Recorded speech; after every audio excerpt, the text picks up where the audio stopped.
Thanks again. So you were in Y Combinator batch winter 23, correct? Winter 2010 with my first company, 2010. Optimizely, and then I did a nonprofit winter 2000, or sorry, winter 2018. So I wasn't in 23. You might be mistaking me for somebody else, but I wasn't in 23. Did you go to one of the events though for winter 23? I did. Yeah. I was like invited. One of my co-founder for my last company, Optimizely, is a group partner, and so he invited me to one of the social events. So yeah. That's where we ran into each other. So that's right. You started to talk to me about your new startup, and I'm like, oh, I assumed you were in the same batch. Yeah. No, I probably should have in hindsight. I love YC, and now we're a little bit too big for it, but yeah, it would probably been a good idea. Yeah, I mean, just talking to you about your new startup. I mean, I know of Optimizely really well. It's like a really famous company and huge. I think I remember you guys had offices in San Francisco, like kind of on a main road where everybody saw your logo. So you had like a built-in billboard. Like we totally did. Yeah, I get people mention that all the time, and in hindsight, like it was such a good idea to get that spot because now that's like literally the thing that people remember most. It was at the end of New Montgomery, so like if you're leaving the city going to the 101, that was you almost always just drove right past it, and it was pretty prominent, which was nice for visibility. But we also did have our fair share of break-ins and laptops stolen, just because it was so prominent. Like, oh, the fancy laptops, percent of left over the weekend. So we did like that. Yeah. Thousands of people saw it. Like literally, I would just drive and like you couldn't get out of San Francisco fast during like rush hour. So you would just stare at the billboard. I would stare at the billboard for maybe 5-10 minutes. Yeah. Your logo just like in the best spot of San Francisco. But it just shows you like how much luck plays a role, because like even the fact that we could get that on that building was even just a total fluke, because it was like this historical facade. You're not supposed to touch these buildings. And we were able to figure out a way to put the logo on the glass. Like we mounted it on the frame of the glass, and then you could see it from Market Street. It was a one-way street. So yeah, all these things kind of conspired. It was like, oh, wouldn't it be great if? And now that's literally the most common thing people say. Oh, I think I heard of you. Didn't I see your logo on that building on New Montgomery? I mean, you guys are also famous in YC just for being successful. So there's also that. Okay. Well, it was all the location, location. That billboard helped, but yeah. So it sounds like I'm assuming you went to Stanford also, Dan. It sounds like you and Greg have that. That's right. Yeah. I went to Stanford, studied computer science, graduated 2005. Oh, nice. Oh, literally, you guys were in school like the same time. Oh, that's crazy. Yeah, exactly. Yeah. Wow. I mean, it sounds like you took like a different path than Greg did. Greg, went and did his PhD and whatnot, but you started Optimizely like right after school, or did you quit like through school, or the story is I was at Stanford. I knew I always wanted to be an entrepreneur. I worked at Google actually for a few years as an associate product manager, and while I was at Google, I snuck in to see this candidate come speak about his vision for the CTO of the White House, and at the time he was third in the polls behind Hillary Clinton and John Edwards and Barack Obama, and the last thing he said was, "I want you to be involved," which is like a euphemism when he's talking to like Googlers, like, give me donations. But I took him literally, and I volunteered. I flew to Chicago, volunteered for his campaign. And eventually that turned into a job as the director of analytics, which then inspired my first company. So it was rooted in that experience of like trying to build a product I wish he had on the Obama campaign and making it really easy to do A/B testing. And that's that was the seed that became Optimizely. You've shared the story about A/B testing with that photo of Obama where he's looking sort of uptight and presidential versus him with his family, kind of relaxed, black and white. Could you tell us about some of the things you learned like from those early experiences with Obama? Yeah, I mean, one of the biggest things we learned was that a lot of the traditional sort of tried and true tactics and methods, and even just the approaches, were just kind of traditions. They weren't really rooted in data. And the good, one of the biggest benefits we had early on in the campaign was we had this kind of underdog mentality. David Plouffe, the campaign manager at the time, described it as like the risk reward mentality. We knew that if we did everything like every other campaign, we would end up like everyone expected, third in the nomination process.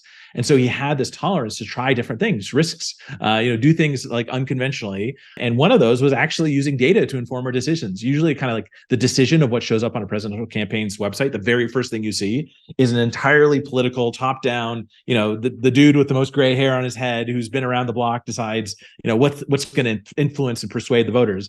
But the campaign took an entirely different approach. It was basically just a completely data-driven A/B test And that's led to a huge, increase in effectiveness. But yeah, and so, things like you described, like the homepage was this black and white photo of Barack Obama with his family, sort of humanized him, not at all like the traditional. We tested it compared to him at a podium, looking very presidential and very formal. But and we tested videos, we tested all kinds of stuff. But it was really just this like very simple, very relatable photo that just blew the socks off of everything else. And I guess working for the government, you would assume it's like slower moving. So like, were you able to like iterate quickly on stuff? Were they very different in the sense like? Yeah, so I learned a lot about that. Would have been my thinking before when I used to work at Google, because I didn't really understand what's the difference between a campaign, what's the government, what's the transition. So like I got to see like 3 very different organizations. Like the very first one was a political campaign, which is very much like a startup. In fact, it was even more like a startup because we knew at November 4th the campaign was over. We'd all get fired. It didn't matter how much we burned out. It was not a marathon. It was a sprint. 24/7. I was working like 7 a.m. to 2 a.m., 7 days a week, eating horribly, drinking horribly. It was just like a brutal process, which is the total opposite of the government. Once you are elected, you then go through this thing called the presidential transition team, which is something I got to saw, which is like gave me a glimmer of what it will be like to be in the government. You have to wear a suit. You're working in this nondescript government building. You could tell people, you always have to have people drop you off at the corner because they don't want anyone to know, like, where's the president-elect going to be? And then the actual government was like the most slow-moving, version of that. So it's like the same people mostly in each of those things, but the environment, the culture, the organization, the goals were completely different. The campaign's entire goal is about winning. The entire goal of the government is about governing, which is just, that's partly why they're organizationally so different and culturally so different. Could we rewind to your time at Stanford? I'm curious about some of your early experiences there and what made you feel sort of empowered that you could, start your own company and become an entrepreneur. Yeah, my very earliest experience was I was in high school. My mom was a secretary at the computer science department, working for a professor. And I would come to their team lunches, and it was really cool to get to see kind of PhD students and like very entrepreneurial people. Larry and Sergey were in their group, or as Larry was for a while, or maybe Sergey was, and they moved different groups. So I got to see these like amazing founders before they started their companies. And then one of the formative experiences I had early on was, this is going to date me, is that my mom's boss was very generous, where like anytime he wanted a new computer, my mom would order it for him as his assistant, but then he would always feel like, oh, you should get one for yourself too. So whenever he got something new, me and my family would all get it at home too. So we finally got like a 486, he got a 486. And because I was into gaming, I installed like a Sound Blaster 16 and a CD-ROM drive.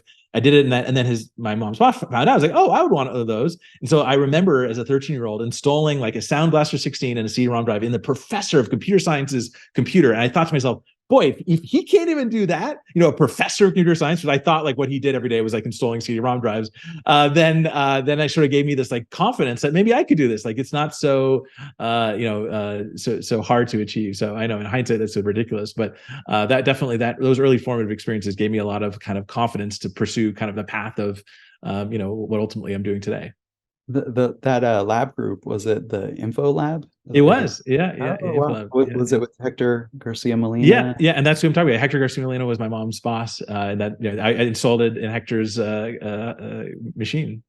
Yeah. That's amazing. I was in his lab also when I was in my master's program. Okay. Did you know like Geo Widerhold?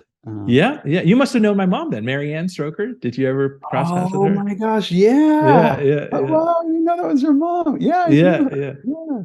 Wow. Yeah, I just went to Geo's memorial just like a couple weeks ago. Who are some of your favorite professors? Mehran Sahami was amazing. I loved Julie Zielinski, was one of my best professors ever. I remember Julie Zielinski taught me 106X, and I still remember this day. She was trying to teach sorting algorithms, and she's such a brilliant teacher. She wanted to teach it in lots of different ways. In particular, she had one student who was blind, and she was teaching sorting algorithms to a blind student, and she was able to teach it by sound. And we learned the sound of different sorting algorithms, like what bubble sort sounds like, what, insertion sort and selection sort. And it was like such an amazing experience. In particular, I also loved how a lot of the early intro computer science classes really enabled you to go like way above and beyond. Like there was, I don't know if they still do this. It was like, there's like check, probably check plus, check minus. Those like kind of roles. And then you could get a plus. And to go from check plus to plus was like, you had to do like 10 times the amount of effort. Like a homework assignment, instead of 5 hours, it was like 50 hours. And I would always gun for that. I always go like whatever, and I love that there's this kind of like endless potential, just like go way above and beyond on anything you're working on. And I think I probably single-handedly deterred many of the people in my dorm from pursuing computer science because saw me as like a freshman going like totally geeking out with super late hours. They're like, I don't want to do what this guy's doing. Where for me, that was just like deeply passionate about, about what we're working on. And they're like, that's not for me. I'll do econ. This computer science kid looks too crazy. What was one of your most favorite projects that you built? I heard about, for example, Bunny World, for example, or boy, it's hard to remember. I do remember vividly. I think it was CS 160. It was an operating system class. It was one of the notoriously hardest classes. You write your own operating system, basically. And I remember we had pulled like 3 all-nighters in a row or something to finish it near the end. And it was me and a partner. And what I remember so vividly about it was like, it needed to, like, it was deterministic. Either worked or it didn't. Like the way you submit it is like you submit it and it like does its input and output or whatever. And like, if you don't get it in, it doesn't count or whatever. So it was like really high stakes. And I remember the feeling of kind of like rising to the occasion. I saw my partner and he was like bloodshot, like incoherent. And it was like this moment, it felt like, the moment from The Social Network where you're like locked in. I was just like, building it and I finally submitted it. And that was fun. That was really cool. Like, I really love like that challenge of like pursuing something that's like really difficult, and seemingly impossible. And that still fuels me to this day. Yeah, one of my proudest moments was winning the Carol contest in 106A. Oh, nice. Yeah. Carol the robot. Yeah.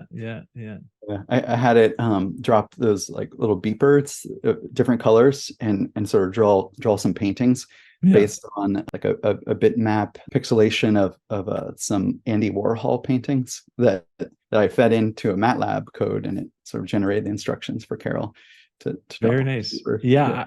I was a teaching assistant, or I guess section leader for 106A and B under Eric Roberts. And it was such an amazing experience. And that was actually one of my best experiences, just like teaching and what I was trying to teach was like the love of programming, the love of computer science more than anything. Like that's the thing I wanted people to leave with. And, as a section leader, you have like 12 kids out of the broader, 200, 300 person class that your job is to like basically shepherd them along into this journey into computer science. And I got so much joy. I remember like thinking, how do I remember I had a whole lecture on like how debugging is like sex. And I made all these analogies to like, or like to a relationship basically about like, like and yeah, that was just a super fun experience early on in my life. Oh man. What comes to mind when you think of lessons and wisdom you learned from some of these thought leaders that you've worked with, like for example, Larry Page and Hector Garcia Molina? And yeah, I didn't know Larry well. I also worked at Google early on, but one of the things I saw both at Stanford and I've heard of, and then also saw at Google, was like a deep nonconformity, like this desire to like not take anything for granted, not take any conventional wisdom as fact, and to really think about things from first principles. That's something that I saw, and really inspired me a lot to be confident in not just following the herd and sort of paving your own path. That was probably one of the most important lessons. I do think one of the things I learned that was actually kind of a counterexample or a bad lesson was kind of Google and Stanford had a very, obviously Stanford does, but a very ivory tower academic approach to problem solving, very much like focusing on the sophistication of the solution and then the technology versus deeply understanding the problem. So I had to actually unlearn that for many years after leaving Google, just like how important as an entrepreneur, the like how much you should spend like 80% of your time just deeply understanding the problem. And then the other 20% of coming up with a solution becomes much, much easier, where, both Google and Stanford, I think, very much glorifies the sophistication of the solution. You look at the whole litany of Google products that all came from this culture of ivory tower thinking, like Google Wave and even Google Glass, and like a lot of these things that were just like cool technology. And like people are like, oh, what's it for? And they're like, well, we'll find out. I don't know. And like, that's like, I think the exact opposite direction. You want to start with a user problem first and work backwards, not start with a cool technology and figure out if some users want it. Yeah. Could you tell us about your thought process applied to Rewind.ai in terms of the starting with the user and sort of building out from there to start your new company? Yeah. The thought process started in my 20s. So I started to go deaf. And when I tried a hearing aid, it was magical. To lose a sense and gain it back again feels like gaining a superpower. And ever since that moment, I have been on a hunt for ways that technology can augment human capabilities and give us superpowers. I think, and one of the things, the biggest thing I learned actually, or realized when I tried a hearing aid, wasn't so much the magic of hearing again. It's the realization of how bad my hearing had gotten only after getting it back. And the same thing is true, I think, of so many of human capabilities, especially things like memory. We all think that like our lives are the way they are, and like you don't realize how much you forget. You just, by definition, it's you don't know what you don't know. And the opportunity for technology to sort of show what it's like to have perfect memory, to sort of break people's mental model around what it's like to exist, is something that was sort of the core, the impetus, the starting point. Was like, if there's a hearing aid for hearing or glasses for vision, what's the equivalent for memory? What's the equivalent for your mind? And that's what drove me to start this company. And it's evolved a lot. We started with this simple meeting bot, join a meeting like this, record it, transcribe it. It evolved into a Mac OS app, and now very recently an iPhone app that can help you capture anything you've seen and make it searchable. You can ask it questions. That's what we do today. I think one thing that was interesting is like you hyper focused on screenshots from the iPhone, and I thought that was really unique. And honestly, just looking at the product, I was like, literally screenshots for me are memory. It's like I watched like whatever it is. I look at a YouTube video and it's like 15 minutes and I take a screenshot, or I go to a web page and it has like a really interesting article or photo. I take a screenshot, or I'm on a Zoom call on my phone. I take a screenshot just to remember like some encounter. And I feel like Rewind is like part of your extension of your memory in that sense. Like you can only remember so much in your brain. Rewind almost, it feels like the iPhone it's like a memory device in itself, because you're taking photos all day of your family and, other things. Like Rewind is taking that a bit further, because it's not just like photos or text. You're really remembering times and like experiences in a sense more, right? Like, I guess like, I don't know. I found it really, really unique in that sense. Like there's a lot of like time tracking products out there, right? That in some ways they're kind of okay if you want to like block whatever Reddit while you're working. That's what they kind of do. That's like what's out there right now. There's no thing like Rewind, which is like a memory extension, right? We forget things, and I don't know. It's interesting the way that like you could kind of almost like a record player play things back. Yeah, I mean, people think of it as kind of like a DVR for your computer, for your phone. It all starts with just like very, very basic fact that like we forget 90% of what we experience after just 1 week. Our brains follow what's called the forgetting curve, which just like exponentially decays every single day to the point that 90% of what happens is forgotten after a week. And so I think that, if people had perfect memory, I don't think many people would use our product. I just remembered it. But because you're able to go back to those moments, and for you use screenshots. That's the big insight we got. Is like that is kind of the way people today, for better or worse, like try to capture moments that they want to, if it's something important, a confirmation code, is something that they need later. If they have the foresight, if they're proactive, that's how they capture it. We also have the capability, because not everything has, you not always have the foresight. We also have the capability of capturing what you browse in Safari. So if you're browsing around, you're reading, doing research, all of that is just passively captured, all stored locally for your privacy. And that way you can go back to any of those moments too, without needing to, without having to be proactive. And Mac is even better. I mean, Mac captures everything you see saying here, including meetings. You'll get a transcript recording after this meeting afterwards. All of that is possible because, obviously on Mac, you have a lot more flexibility. iPhone is a little bit more limited what the operating system lets you do. So it sounds like you're doing everything local, not cloud-based in Rewind. Why is that? There's a couple of reasons. One is privacy. By having it all stored locally, the fact that we don't have access to it, we can't, if we were subpoenaed, we couldn't hand over any data. Like that's a huge benefit for user privacy. It also, from a performance perspective, we're able to make it much more performant by storing everything you see saying here locally. We compress it, sort of locally. That's another major benefit.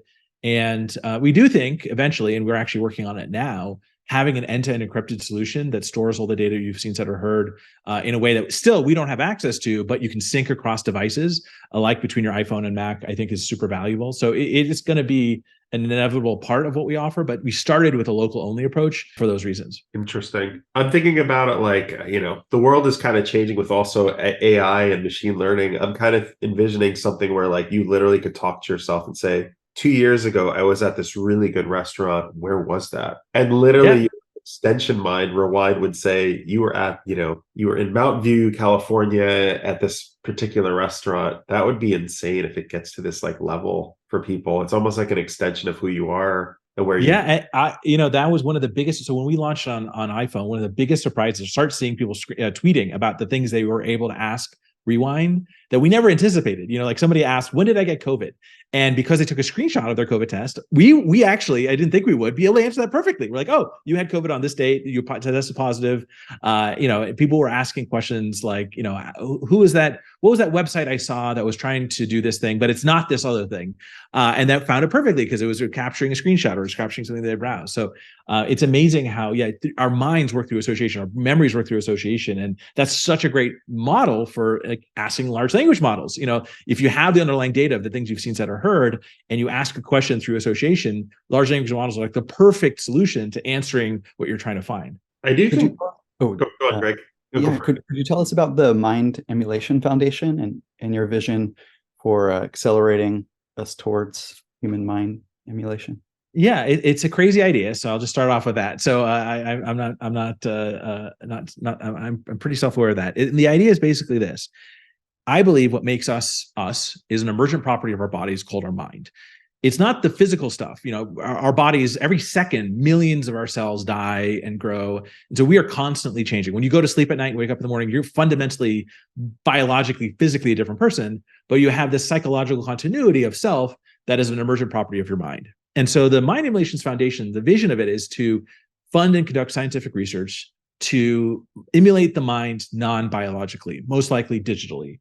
The most basic way you can think of doing that would be to, upon your death, preserve you in a way that you're able to slice your brain and your nervous system into 10 nanometer sheets, scan it with an electron microscope, and then reconstruct your connectome, all of the nervous body connections. And then you've got sort of the wiring diagram of what makes you, and then you emulate it in some kind of simulation. So that is kind of like the most crazy version of that. There's that's the sort of the destructive form of mind emulation.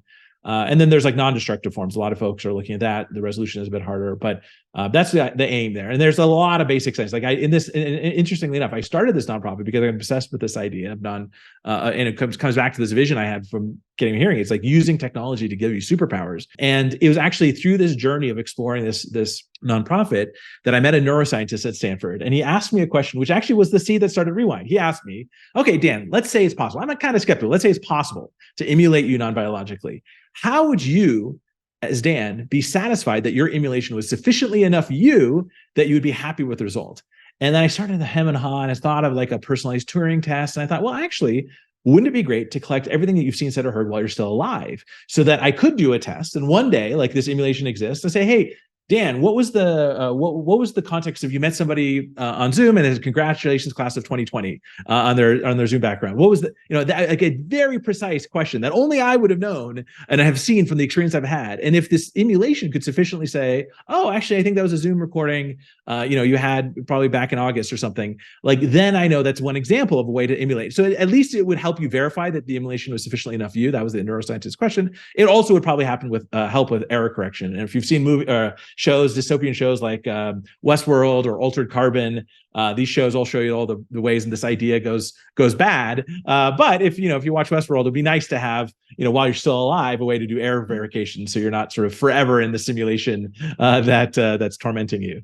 No, sorry, I spoiled a little bit there if you haven't seen it yet. So the idea with mind emulation is that we could, through technology or nanotechnology or slicing or imaging, for example, understand how the neurons are connected exactly, and then through that sort of reverse engineer like the mind, because the mind is sort of an emergent property of how all the neurons are interconnected, and then potentially like upload your own brain and have sort of a replica of yourself that could be kind of an AI with detailed knowledge of your own life that could be like a reference tool. Exactly. And so, yeah, at minimum reference tool, it'd be nice for your grandkids to talk to you past when you're biologically dead. I'm making a bolder claim, which is to say that if it is sufficiently enough emergent property of you, the same way that when you go to sleep at night and wake up in the morning, you have psychological continuity, that one day you will wake up non-biologically and say to yourself, oh, this feels like sufficiently enough Greg. And boy, I'm kind of glad that I'm around in like 70. And it's kind of nice to, like, even though I don't have arms or legs and it seems like I'm just talking to people through text,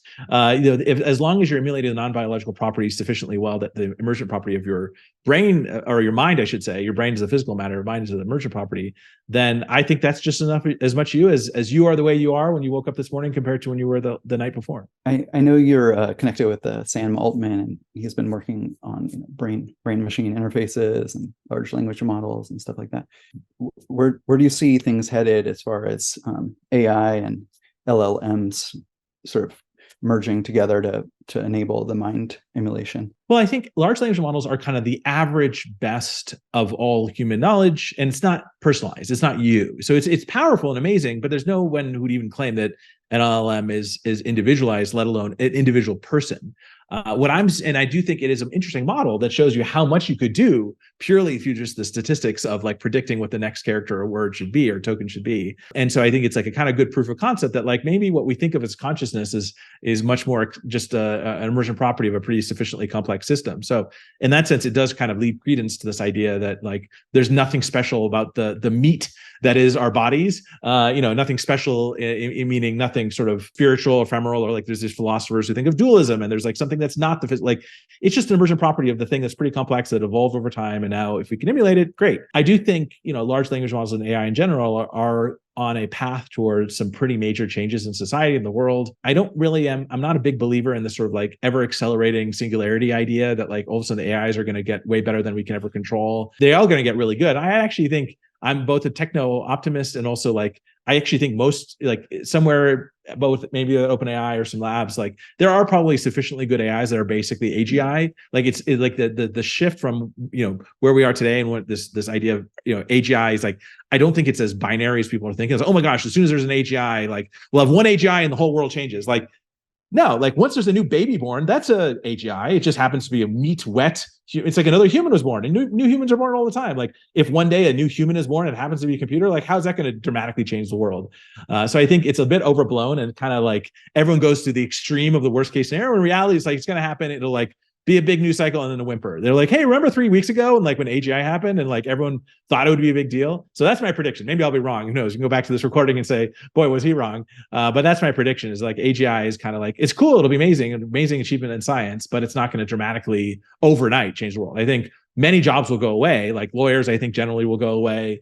There's a lot of professions that will just dramatically just go away and be automated. But for all of those jobs, many new jobs will be created, and over time, the world will be much better. That's my take. You mentioned singularity. I'm kind of curious what if you had read like Singularity as Near, or if you're familiar with Ray Kurzweil, or that's what I'm referring to. Is this idea of like our brains aren't well designed to think in exponentials, and at some point, if we're on this peak of the exponential, like the world will change faster and faster, and technology will go faster and faster, and machines will get better and better, and they'll self-improve. And while I do think if you just look at all you have to do is go to Twitter and look at the pace of innovation in AI or large language models, every day it's a major breakthrough.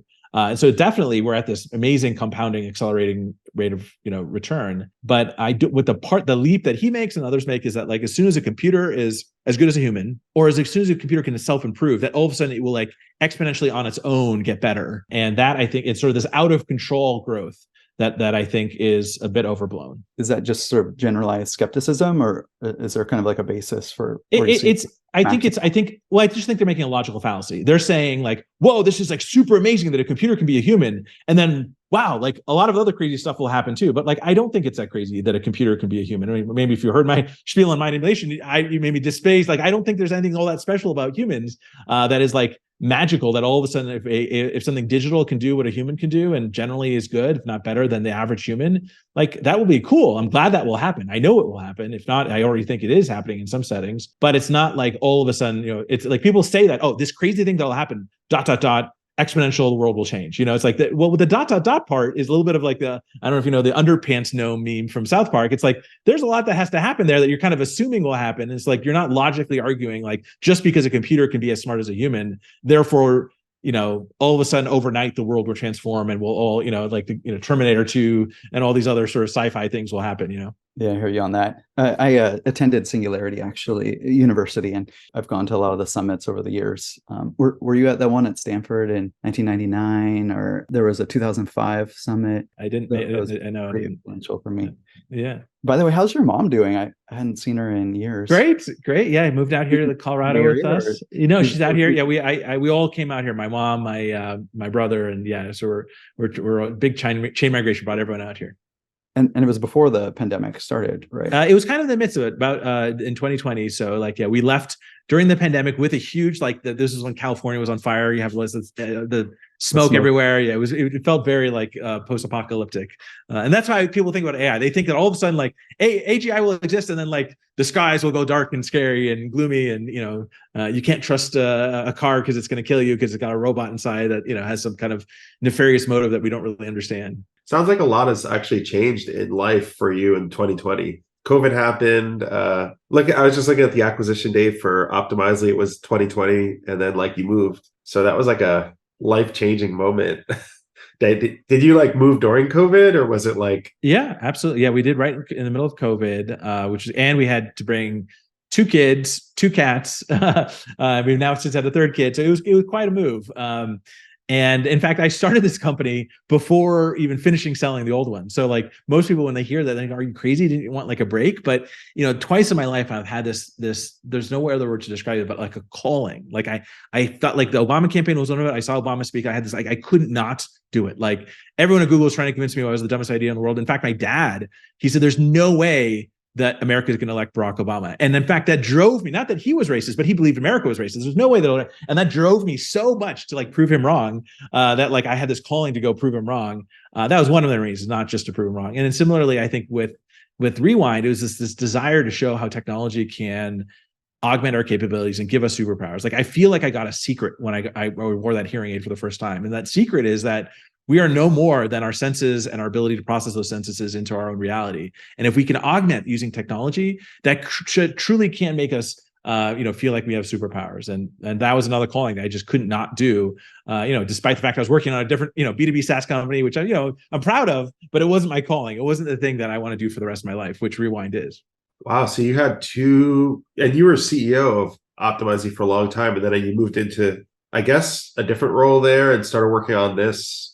That's intense. Like how do you work on 2 projects full time like that? Like, I guess Rewind was like a ramp up of like the idea, a little bit of code, or were you all in? Plus you have a family. Like, how do you manage all of that? Like, Yeah. I think Rewind. Well, first, by the time I started Rewind, the company was very close to imminently being sold, and it was like the deal hadn't been done. We kind of already knew that we'd already gone pretty far along the process. So but most people would have just taken a break. They're like, "Oh, you sell the company, you did well, proud of that. Go to the beach for a while." But that was like the last thing I wanted to do. So it wasn't quite that challenging. I mean, the family part was. I definitely think it's not for the faint of heart, especially 3 kids. Like going from 2 to 3 kids, I definitely underestimated how hard that would be on top of an early stage startup that was like pre-product market fit, trying to sort of just find something that works. So there were definitely moments where I'm like, what the heck was I thinking? And like basically it boiled down to like I had to cut everything out of my life that wasn't family and work, like no friends, no hobbies. I watched some Warriors games here and there, but like beyond that, I hadn't seen a movie in 5 years. I focused entirely on the 2 things that now actually give me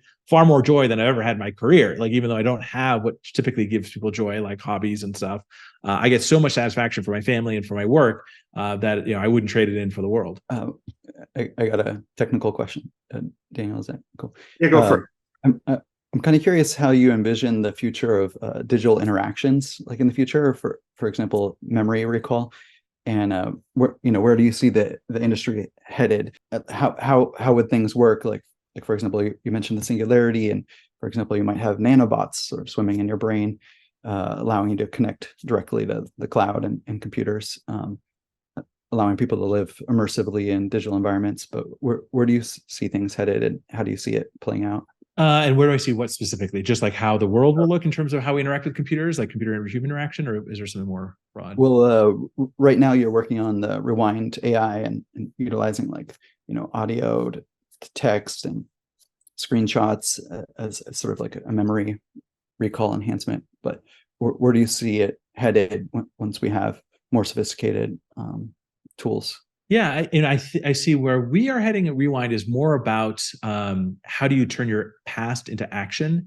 How do we go? How do we be more proactive? Less about a recall engine of like searching what was that fact from the past, but for example, a common thing that our product does uniquely well is drafting emails for you. You start an email.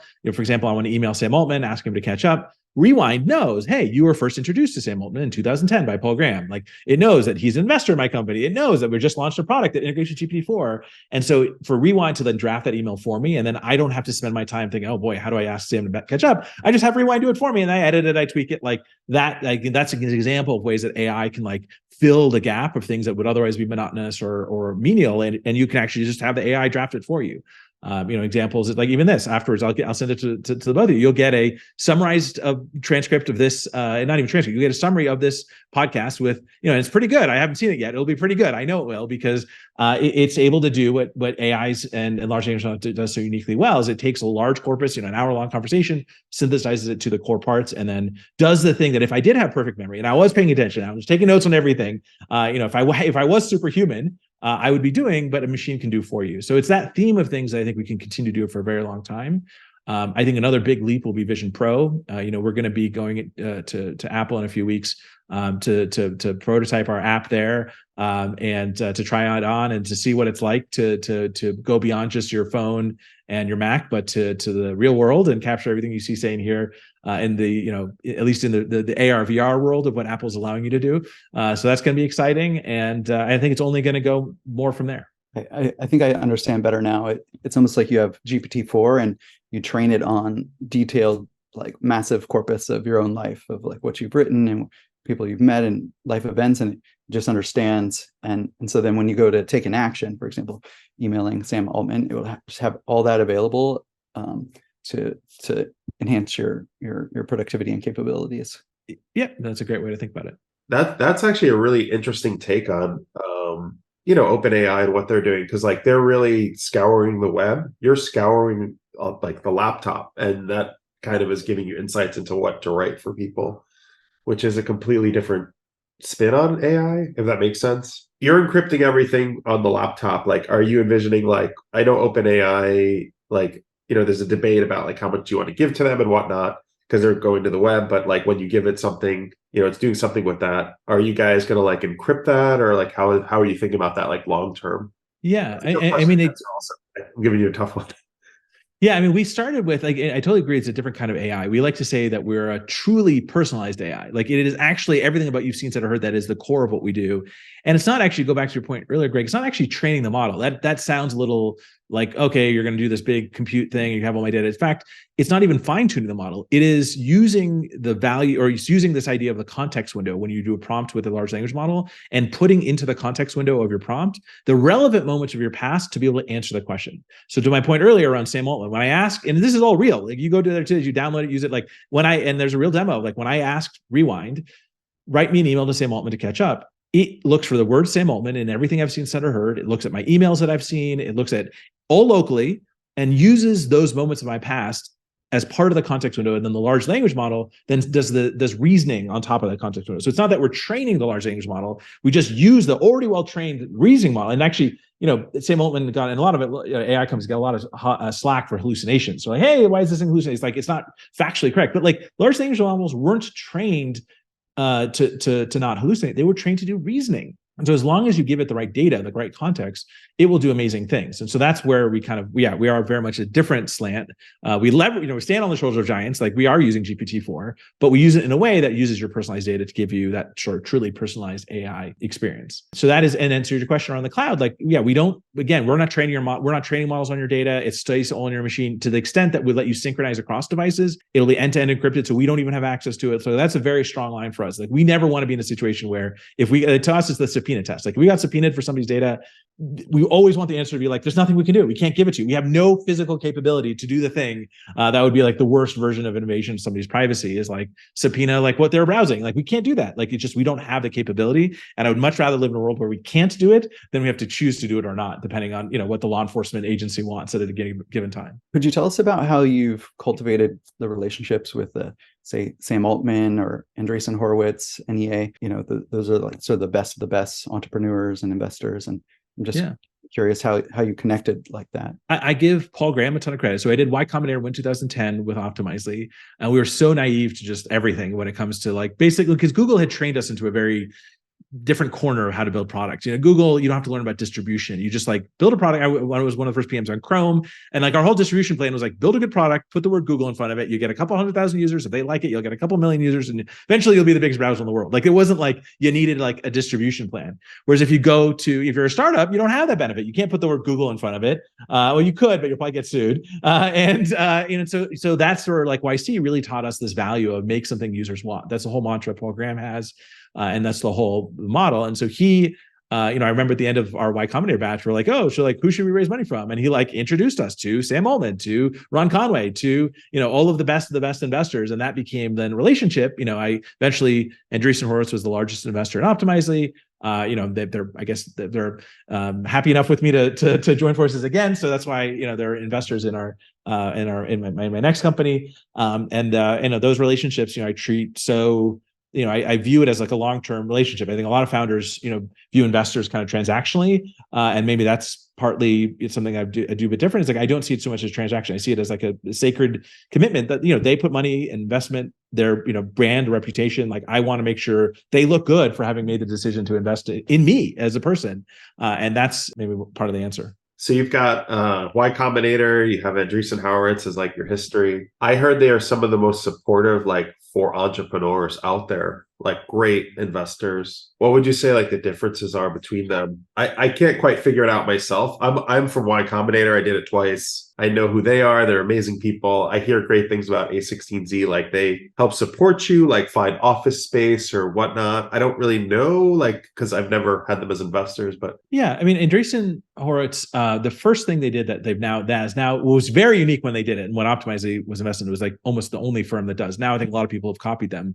is they have a platform team, which basically means they go out and hire 100, 200 people to basically work on behalf of their portfolio companies. A good example is they have this executive briefing center where every day at Andreessen Horowitz, like the C-level executives of huge companies come through, and their whole shtick is like, you come to us, like the top 5 executives at some big company, you come to us for 4 hours a day, and we will fill your day with the most hot and most exciting companies that you may want to buy from in the future. And then that's a win-win. Like these executives are typically, Fortune 500 companies, they don't get much access to the hot company. And then so I would go in and like I would pitch Optimizely to like the head of some fancy company who would never take a meeting with me on its own. But if I can do 3 hours in a day, with a bunch of other hot companies, I can sort of win those deals. So that's an example of something that they put together. That was super valuable, super unique. Now I think a lot of people have kind of copied. Similarly with recruiting, they have a whole recruiting team. They have whole portfolio services, and so that's sort of the value add service. That goes up, and that's on top of just like a general approach to being very founder. Founder friendly. I don't like because it seems like it's about being nice, but I would say very focused on building companies, or very focused on companies that they think will succeed because the founder succeeds and they're able to enable the founder to reach its full potential, his or her full potential. And that's, I think, pretty unique. A lot of investors don't view their role as like, how do we make it so that this, Ben Horowitz talks about this as like, basically, how do we teach these like computer nerds to know how to talk and like do the business part? Like it's much easier to take like a Mark Zuckerberg and make him good at the rest of the stuff than it is to take some MBA and get him to figure out how to do the Mark Zuckerberg stuff. So, that's kind of their mantra. And I think that works with me. I'm, I study computer science, I'm kind of a nerd, and I really appreciate that approach. Hearing your story, your career in life just seems like it's been series of successes, like back to back, multiple ventures. I'm wondering if you could tell us about some of your favorite failures, like mistakes that you had made and learned from, something maybe that had felt like a failure, but ended up being a good thing. And then that would sort of humanize you even more too. Yeah, well, I'll tell you all the things that didn't make my LinkedIn profile. So first is, and I also glossed over it earlier, I had a year between graduating Stanford and joining Google where I was working on an idea that was actually my honors thesis at Stanford. It was called a company called Sentiment Solutions. And the whole idea was trying to predict the stock market based off of financial news. And I built this I built support vector machines to like classify news articles as like, will this increase the stock market price, et cetera. Total failure. Didn't go anywhere. Was on my own. Didn't have a co-founder. Kind of just wasted a year of my life toiling away, thinking this is what entrepreneurship was. And then naively thinking, oh, I actually told myself, I'm going to go to Google as an associate product manager to learn the skills necessary to be successful as an entrepreneur, which I didn't learn. I mean, 80% of what I learned was mostly how to navigate Google, 20% maybe like how to deal with the really great engineers. Like that was the really valuable thing. But so in that sense, failed at that first startup, then went to Google and like failed at the goal of getting to Google, but serendipitously snuck in to see Barack Obama. So that sort of changed my trajectory. Then another failure that I didn't mention is after the Obama campaign and after the presidential transition, I gained 50 pounds. I had been completely burnt out on anything analytics related. I told myself, I will never in my life do anything related to analytics ever again. I was just like over it. And so instead of going and starting Optimizely, what I actually did was I teamed up with a co-founder from Google, another APM, Pete Kumin, and another friend. And we thought to ourselves, we should do a startup. And so we took out a whiteboard and thought, okay, what's a good startup to do? And we wrote down a bunch of ideas. And this is, again, the problem I was saying before. It was like the exact worst way to come up with a startup idea is just sitting at a whiteboard thinking, what's a good problem to solve? So we started my second failed company, Carrot Sticks. It was an online math game for kids. We weren't parents, we weren't teachers, and we weren't kids. And so we were none of the three constituents for whom we were building. So we had no idea what we're doing. We had endless debates on should it be more pedagogical or more fun? Like no idea what we're doing. Finally, we ended up deciding, and that was when we learned this lesson of distribution. Like we built Carrot Sticks. It was a cool game. We actually built it in Flash, which I'm a bit embarrassed about, but we're getting users, but we couldn't get distribution. We were just getting people to use it. They liked it. And so we thought to ourselves, shouldn't we figure out this distribution problem? We had some investor once actually in a meeting be like, hey, so how are you going to get distribution? And I remember thinking to myself, like, what does that word mean? What does he mean by, I don't know that word. And so we then my third failed startup was Spreadly. This was a incentivized cause marketing product to help other companies incentivize their users to talk about them to get distribution. That's what we applied to Y Combinator with. And very quickly realized the model that wouldn't work. Like to spam your friends to get them to actually to use a product, you could never give somebody a big enough incentive. Like the discount you could give them on a product would never be big enough to like the social cost was too high. So like just fundamentally didn't work. But we learned a valuable lesson. It's much easier to build for yourself the product you wish you had. Spreadly was the product we wish we had on Carrot Sticks to get distribution. That was much easier than Carrot Sticks, which we weren't parents, teachers, or kids. And so that's the aha that led me to think, wow, what are other products that I wish I had had? And that's where Optimizely came from. Optimize, and then I finally said, okay, I'll do something analytics related. I finally was over my, my guaranteed I'll never do this again. And then the second week of Y Combinator, over the weekend, I had pitched kind of like, or I put together a demo, showed it to Will Graham. I was like, hey, like this is the product I wish we had on the Obama campaign to make A/B testing easy. And he's like, this is it. Forget that other idea. Do this. This is A/B testing for marketers.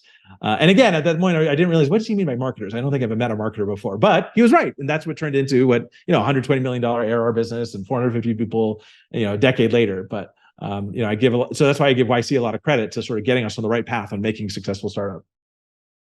It's a beautiful story, and it was a product that you wish you had when you were working on the Obama campaign, right? Yeah, and that's the thing. The biggest thing I learned is like it's so hard to do startups already. To do a startup building a product for somebody else is like you're doing startup on hard mode. Like that's what Rewind is a product I wish I had. I wish I have, and it's solving this sort of deep down personal need. And I give a ton of credit to people who like build products for somebody else and can make that successful. But it's just so much harder when you don't have intuition for priorities or strategy or vision. So I definitely think that's the easier way to do a startup is building a product you wish you had yourself. Interesting. So it sounds like you had a lot of failure in your life. Why not give up and go work for someone else? Like what made you so determined to work for yourself? Like, was it intrinsic? Like failure and then failure and then failure? Like you didn't seem to question yourself. Like when you were working at Google, you left Google, but it was safe. It was a safe place to be. Why leave that? Like what? Yeah, I mean, well, part of it was a lot of people tried to convince me to stay at Google, and part of it was this argument: it's a safe place to go. But the thing is, at the time, Google was hiring like crazy. As even like a low level person, I interviewed like 1,000 people over 2 years. So like I knew that even if the Obama campaign fizzled, they'll take me back. So it really wasn't that dangerous to go leave Google for a little while. In the early days, actually, of Optimizely, the thing that made me not quit or give up was, or even Spreadly, was like a deep desire to prove to people that like I wasn't crazy. It was actually the naysayers that gave me the chip on my shoulder, the people who said I should have stayed at Google, that I wanted to prove otherwise. In particular, for my co-founder, he got this offer. This is right when Google started to give these kind of golden handcuffs to people. He got a massive offer to stay, and he grew up, not that well off, and like it would have been life changing for him to stay at Google. And I had this like deep desire to prove him right. Like I didn't want him to think like the tail between his legs, go back to Google, after they trade. So it was part of it was just that. It's like to try to prove that like I'm not crazy for trying to start something. Eventually, I probably would have given up. I do think all companies at the end of the day, that's how they die. A lot of people think you run out of money. No, it's usually the founder just gives up.